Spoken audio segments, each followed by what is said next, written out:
Hello students, good morning बच्चे आप मैंने जैसे कल आपके पास कुछ क्वेश्चन कराए थे। ये आपके पाँच क्वेश्चन तक 6 क्वेश्चन तक कल कवर कर लिए थे, लेकिन एक स्टूडेंट्स ने क्वेश्चन नंबर 2 भी समझा है। तो मैं सबसे पहले आपको क्वेश्चन नंबर 2 के बारे में जल्दी बता देता हूँ, उसके बाद फिर हम क्वेश्चन नंबर 7 करेंगे। तो students, first of all question number 2 cards are drawn successively with replacement from a well shuffled pack of 52 cards. Find the probability distribution of number of queens. तो स्टूडेंट्स, इसमें क्वींस के बारे में कहा है कि भाई सिलेक्शन किसका करना है, क्वींस का करना है। तो हम रैंडम वेरिएबल क्वींस को मानेंगे। अब देखो, 2 cards are drawn 1 by 1 with replacement from 52 cards. Now here X will be your random variable. और इसमें एस की क्या वैल्यू, सैम्पल स्पेस क्या हो सकता है आपका, सैम्पल स्पेस 0 1 2। 0 का मतलब कोई भी आपके क्वींस नहीं आई, उसके बाद एक क्वींस आ गई, दूसरा कोई और कार्ड्स आ गया, या दोनों की दोनों क्वींस आ गई। तो इस तरह हम इसका रैंडम वेरिएबल बना लेते हैं। उसके बाद हम इसमें भी वही चीज़ कंसिडर कर लेते हैं बच्चे, जैसे S denote the success and F denote the failure. तो सबसे पहले एस इजकल टू आप success, S is the success means queen, F no queen, और ये फेलियर हो गया। सबसे पहले प्रोबेबिलिटी ऑफ सक्सेस आपकी क्या हो जाएगी, प्रोबेबिलिटी ऑफ सक्सेस आपकी हो जाएगी बच्चे number of the favourable cases. और number of the favourable cases कितने हैं आपके, आपने एक क्वींस, कितनी क्वींस होती हैं, 4 होती हैं, तो 4/52 1/30 होगी। और फेलियर की क्या हो जाएगी, 1 - 1/13 ये होगी। अब सबसे पहले हम निकालेंगे, अब भाई एक भी क्वींस नहीं है, एक भी क्वींस नहीं है तो दोनों बार फेलियर हो गए, फर्स्ट भी फेलियर सेकंड भी फेलियर। इसका मतलब probability of not getting queens, इसका मतलब probability of failure F1 × F2। और इसको हम क्या लिख सकते हैं, इसको हम लिख सकते हैं PF1 × में PF2। तो फेलियर की क्या है, 12/13 × 12/30 144/169। उसके बाद बच्चे हो सकता है एक बार हमें सफलता मिल जाए और दूसरी बार ना मिले, तो इसमें क्या क्या केस बनते हैं, गेटिंग नो क्वींस, और एक बार क्या हो जाएगा प्रोबेबिलिटी SF हो सकती है, मतलब सक्सेस, दूसरी बार फेल हो गया, या क्या हो सकता है पहली बार फेल हो गया, दूसरी बार सक्सेस हो गया। तो और का मतलब होता है प्लस। तो यहाँ पर आपके पास क्या हो जाएगा, PSF प्लस में PFS। तो इसका मतलब probability of success into probability of failure plus में probability of failure into probability of success. तो 1/13 × 12/13, 12/13 × 1/13, तो ये 24/169 हो जाएगा। उसके बाद अगर दोनों बार सक्सेस आपकी आ जाती है तो प्रोबेबिलिटी ऑफ X = 2, तो गेटिंग 2 क्वींस। तो probability of S1 × S2 = probability of S1 × probability of S2 = 1/13 × 1/13 = 1/69। तो रिक्वायर्ड प्रोबेबिलिटी डिस्ट्रीब्यूशन क्या आपकी क्या हो जाएगी, 0 1 2 आपका रैंडम वेरिएबल था, इसकी 0 की प्रोबेबिलिटी आपकी क्या है, ये आपने निकाल रखी है 145/169। X = 1 है तो क्या है 24/169, और 2 है तो क्या है 169। क्या इन ऊपर वाली का सभी का सम 1 आता है? यस, 145 प्लस में 24 प्लस में 1, और ये किसके बराबर हो गया, 169 के। तो इसका मतलब 169 / 169, तो सम क्या हो जाएगा, 1 हो जाएगा। इसका मतलब ये भी आपका बिल्कुल सही है। तो स्टूडेंट्स, अभी हम क्वेश्चन नंबर करेंगे 7। आई थिंक आपको क्वेश्चन नंबर 2 भी बच्चे समझ में आ गया होगा, जिसने भी पूछा था। तो यहाँ पर जो अब हम क्वेश्चन करने जा रहे हैं क्वेश्चन नंबर 7, तो मैं क्वेश्चन भी लिख देता हूँ बच्चे। क्वेश्चन नंबर 7 क्या है, find the probability distribution of number of sixes in 3 tosses of a die. Also find mean variance। तो यहाँ पर बच्चे आपने मीन और वेरिएंस निकालना है और प्रोबेबिलिटी डिस्ट्रीब्यूशन भी बनाना है। तो यहाँ एक चीज़ का बच्चे अब यहाँ पर आप ध्यान दो कि भाई देखो इस क्वेश्चन में कितनी डाई थ्रो करी है, 3 डाई ठोकरी है। अगर मान ले अब हम यहाँ पर अगर हम सैंपल स्पेस बनाते हैं तो सैंपल स्पेस अपना बहुत ही लंबा बनेगा। और वो कैसे बनेगा, बस 3 डाई फेंकिए, 3 बार फेंकिए, पहली पे 1 आ सकता है, दूसरे पे भी 1 आ सकता है, 1 आ सकता है, पहली पे 1 आ सकता है, दूसरी पे भी 1 आ सकता है, तीसरी पे 2 आ सकता है। इस तरह करते करते तो यहाँ पर आपके पास पता नहीं कितने केस बन जाएंगे। तो यहाँ पर अब आप 2 रेज टू दी पावर 6 और 2 raise power 6 into 2 raise power 6 into 2 raise to power 6, क्योंकि ये तो 6 एक में होते हैं तो टोटल तीनों में कितने हो गए, 18 हो गए। तो ये बहुत ज़्यादा लंबा क्वेश्चन आपका बन जाएगा। तो ऐसे में हम क्या करते हैं, सबसे पहले हम निकालते हैं इसमें रैंडम वेरिएबल क्या होता है। अब मान लिया आपका x है, तो वो क्या है, x है रैंडम वेरिएबल। आप ले लेते हैं, मान लिया रैंडम वेरिएबल आपने x मान लिया, और ये x किसको डिनोट करता है, ये x डिनोट करता है, रैंडम वेरिएबल डिनोट्स किसको डिनोट करेगा, ये डिनोट करेगा 6 को। ये करता है कि बस 6 आना चाहिए, गेटिंग 6, तो ये डिनोट्स 6, ठीक है। तो अब कहता है कि बस तीनों बार 6 आए। अब भाई बच्चे ऐसे देखो, आप मान लिया हम एक डाई थ्रो करते हैं, गेटिंग ए 6। अब हम सक्सेस ले लेते हैं, हम let S is the getting of 6, मतलब सक्सेस हो गया कि किसका मतलब क्या होगा, और इसकी प्रोबेबिलिटी हम निकाल देते हैं गेटिंग ऑफ 6। तो इसकी प्रोबेबिलिटी ऑफ S क्या हो जाएगा आपकी 1/6, एक की निकाल लेते हैं। और F ले लेते हैं, F इज द, आप ये ले लेते हैं गेटिंग नो 6, इसका मतलब ये क्या हो जाएगा, फेलियर हो गया। तो इसका मतलब फेलियर क्या हो जाएगा, 1 माइनस में 1/6, तो ये क्या हो जाएगा 5/6, ये होगा बच्चे। अब देखो आपने कितने डाई, सबसे पहले हम Px = 1 0 के लिए ले लेते हैं। सॉरी मैंने आपको ये बताया नहीं। तो रैंडम वेरिएबल आपके क्या क्या हो सकते हैं, मान लिया सबसे पहले हमने 3 डाई थ्रो की, तीनों में से किसी भी डाई के ऊपर, 3 डाई थ्रो की, किसी भी डाई के ऊपर 6 नहीं आया, ये होगा जी x = उसके बाद हम मान लेते हैं कि भाई एक डाई के ऊपर 6 आ गया। उसके बाद क्या होगा, मान लेते हैं हम भाई 2 डाई के ऊपर 6 आ गया, ठीक है। हम ये मान लेते हैं कि भाई एक डाई के ऊपर 6 आ गया, हम मान लेते हैं कि भाई 2 डाई के ऊपर 6 आ गया।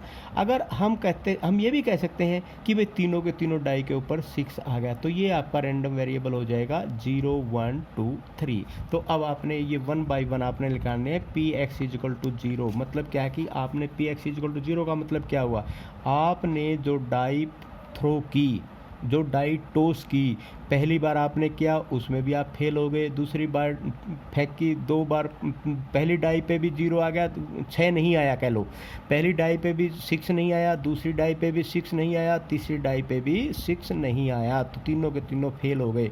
तो इसका मतलब क्या होगा, Pf1 इंटू में Pf2 इंटू में क्या आ जाएगा Pf3, और ये मल्टीप्लाई हो जाएगा 5/6 इंटू 5/6 इंटू में क्या हो जाएगा 5/6, और ये आपका क्या हो जाएगा बच्चे, ये हो जाएगा 125/216। तो मैं थोड़ा जल्दी कराता हूँ। Px = आपने ले लिया 1, इसका मतलब बच्चे यहाँ पर क्या केस, तीन केस बनेंगे यहाँ पर। P पहले में सफल 6 आ गया, दूसरे में नहीं आया, तीसरे में भी नहीं आया, और आप कह सकते हैं कि पहले में भी नहीं आया, दूसरे में आ गया, तीसरे में नहीं आया। तो उसके बाद कह सकते हैं आप पहले में 6 नहीं आया, दूसरे में भी 6 नहीं आया, लेकिन तीसरे में 6 आ गया। तो ये क्या होता है PS1 इंटू में Pf2 और इंटू में Pf3, तो plus Pf1 PS2 Pf3 plus ये हो जाएगा Pf1 Pf2 PS3। तो इनकी वैल्यू पुट कर दो। वैल्यू पुट करने के बाद बच्चे आप क्या करेंगे, इनको मान लो इसकी क्या है 1/6 5/6, ये तो याद हो जाना चाहिए 5/6 प्लस में 5/6 1/6 इंटू में 5/6 प्लस इसकी जगह 5/6 प्लस में मल्टीप्लाई 5/6 और s ये हो जाएगा 1/6। तो 25 6 216 हो जाएगा, 25 तो ये क्या हो जाएगा 25 इंटू 25 इंटू 25। तो ये जो आपका 3 बार 25 25 25 आ गया, तो ये क्या हो जाएगा आपका 75 / 216। इसी प्रकार बच्चे जब आप निकालेंगे Px = 2, तो मतलब 2 बार आपको सफल मिला, तो इसका मतलब P into S1 S2 F3 और आप कह सकते हैं P पहले बार आपका, दूसरी बार नहीं हुआ, तीसरी बार हो गया। तो और पहले एक डाई पे आपका नहीं सफलता मिली, दूसरी डाई पे आपको सफलता मिल गई, तीसरी डाई पे फिर सफलता मिल गई। 666 आ गया, मतलब सफल होने का मतलब, सक्सेस होने का मतलब क्या हुआ, 666 आ गया। तो अब PS1 की वैल्यू रख दोगे, PS2 की वैल्यू रख दोगे, PF3 की वैल्यू रख दोगे। सक्सेस की वैल्यू क्या है, 1/6 इंटू में 1/6 और इंटू में 5/6 प्लस में। तो फिर ये क्या हो जाएगा आपके पास, ये PS1 ये भी क्या होगा, सक्सेस, और ये क्या फेलियर, 5/6 इंटू में 1/6 प्लस 5/6, क्योंकि ये फेलियर है, इंटू में 1/6 इंटू में 1/6। मैं थोड़ा सा शॉर्टकट कर रहा हूँ बच्चे, 5 + 5 + 5, तो ये क्या हो जाएगा 15 और डिवाइड बाई 216। इसी प्रकार Px = 3। तो इसमें तो बच्चे आपके सारे के सारे, पहले पे भी 6 आ गया, दूसरी पे भी 6 आ गया, तीसरी पे भी 6 आ गया, तो सक्सेस हो गए। तो सक्सेस होने का मतलब क्या होगा, 1/6 इंटू में 1/6 इंटू में 1/6, ये टोटल क्या हो जाएगा आपके पास 1 डिवाइड बाई 216। तो ये अब आपने क्या निकाल दिया बच्चे, यहाँ पर आपने प्रोबेबिलिटी मास फंक्शन निकाल दिया। इसे बोलते हैं प्रोबेबिलिटी मास फंक्शन, या प्रोबेबिलिटी डिस्ट्रीब्यूशन का प्रोबेबिलिटी मास फंक्शन हो गया ये। अब इसके अंदर ये जो प्रोबेबिलिटी मास फंक्शन आपने निकाला है, ये जो डिस्ट्रीब्यूशन अब आप करेंगे, एक्स क्या आ गया 0 1 2 3, और Px आपका क्या आ जाएगा, प्रोबेबिलिटी डिस्ट्रीब्यूशन। पहले वाले में क्या आता, सबसे पहले 125/216, 1 था तो क्या था 75/216। अगर रैंडम वेरिएबल 2 है तो क्या आता है प्रोबेबिलिटी मास फंक्शन 15/216। अगर 3 है तो क्या आ जाएगा 1/216। 125 से 75 200 215 216, तो क्या आ गया सम। तो ये आपका जा गया प्रोबेबिलिटी डिस्ट्रीब्यूशन। तो इसका मतलब ये जो प्रोबेबिलिटी डिस्ट्रीब्यूशन आपने किया है ये बिल्कुल आपका सही है। तो ये तो था। अब बच्चे इसमें एक और चीज़ पूछ रखी है, एक तो आपने बताना है मीन और एक आपने बताना है वेरिएंस। तो मीन और वेरिएंस निकालने के लिए ये बहुत ही इजी है। अब आपका ये तो आपने निकाल दिया, तो आपने अब उसके बाद देखो, अब आपने मेन चीज़ क्या है मैं यहीं पे बता देता हूँ आपको शॉर्टकट में बच्चे। वैसे तो आपने यहाँ पर ऐसे लिखना था x 0 1 2 3 आपने लिख दिया। मैं लिख देता हूँ PI आपके पास क्या है, मैं यहाँ पर आपके पास 0 के टाइम में आपकी कितनी आई हुई है। तो ये जो चीज़ें हैं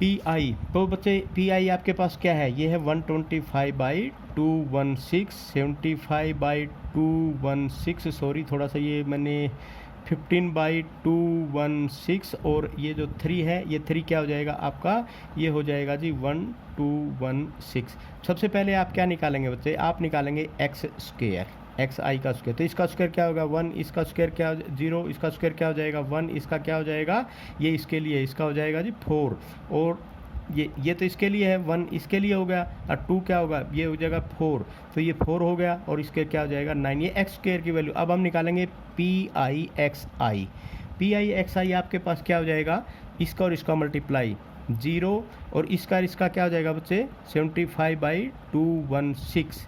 PIXI इसका क्या हो जाएगा 30/216, और इसका क्या हो जाएगा बच्चे 3/216। अब हमने निकालना है PI और XI का स्क्वायर, मतलब इसका और इसका मल्टीप्लाई। तो यहाँ तो 0 ही हो जाएगा, ये भी पहले वाला तो ऐसे कैसा ही रहेगा क्योंकि 1 का स्क्वायर 1 ही होता है। तो यहाँ पर 2 की बजाय यहाँ पर क्या आएगा 4, तो ये क्या हो जाएगा 60/216, और यहाँ पर क्या हो जाएगा बच्चे, ये आपका 9 हो जाएगा। 9 इससे मल्टीप्लाई, पहले 3 था अब ये 9 हो जाएगा, तो 9 क्या हो जाएगा 216। ठीक है। अब हम सबसे पहले मैं यहाँ पर निकाल देता हूँ मीन का मतलब क्या होगा, मीन का मतलब क्या होगा बच्चे, इन सभी का सम। ठीक है, इन सभी के सभी का सम। जब आप यहाँ पर मीन में करेंगे PIXI, तो I = 1 2 3, तो इन सभी का सम क्या होगा 75 75 और 30, तो ये क्या हो जाएगा 105, 105 और 3 क्या हो जाएगा 108, तो ये हो जाएगा 108 डिवाइड बाई 216। तो बच्चे ये तो 1/2 आ गया फिर आपका, ठीक है, मीन तो 1/2 आ गया। अब हम निकालेंगे वेरिएंस। वेरिएंस आपको पता ही है सिग्मा स्क्वायर, तो क्या होता है इसका स्क्वायर, ये जो सम है इसका सम हो जाएगा, तो ये क्या हो जाएगा 135, 135 9 क्या हो जाएगा 144, तो ये हो जाएगा जी 144 डिवाइड बाई 216, माइनस में क्या हो जाएगा म्यू का स्क्वायर, म्यू का स्क्वायर का मतलब 1/2 का स्क्वायर, तो 1/4 हो जाएगा, ठीक है बच्चे। तो ये 1/4 में से जब इसको निकालेंगे तो ये हो जाएगा आपके पास 144 माइनस में 4 पंजे 20, 4 चौके 16, तो 44 डिवाइड बाई क्या हो जाएगा 216। तो यहाँ पर आपके पास क्या आ गया, ये आपके पास आ गया यहाँ पर 90 डिवाइड बाई 216, और ये कट रहा है तो इसको काट दो, 18 पंजे 90 और 18 एकम 18, 18 12 5, 5 डिवाइड बाई 12, तो एक आंसर ये आ गया, एक आंसर आपका ये आ गया था, और एक आंसर आपका ये आ गया, और ये आपने प्रोबेबिलिटी मास फंक्शन निकाल दिए, ये आपके रैंडम वेरिएबल हो गए, ये आपका प्रोबेबिलिटी डिस्ट्रीब्यूशन हो गया। तो ये हो गया आपका क्वेश्चन नंबर 7।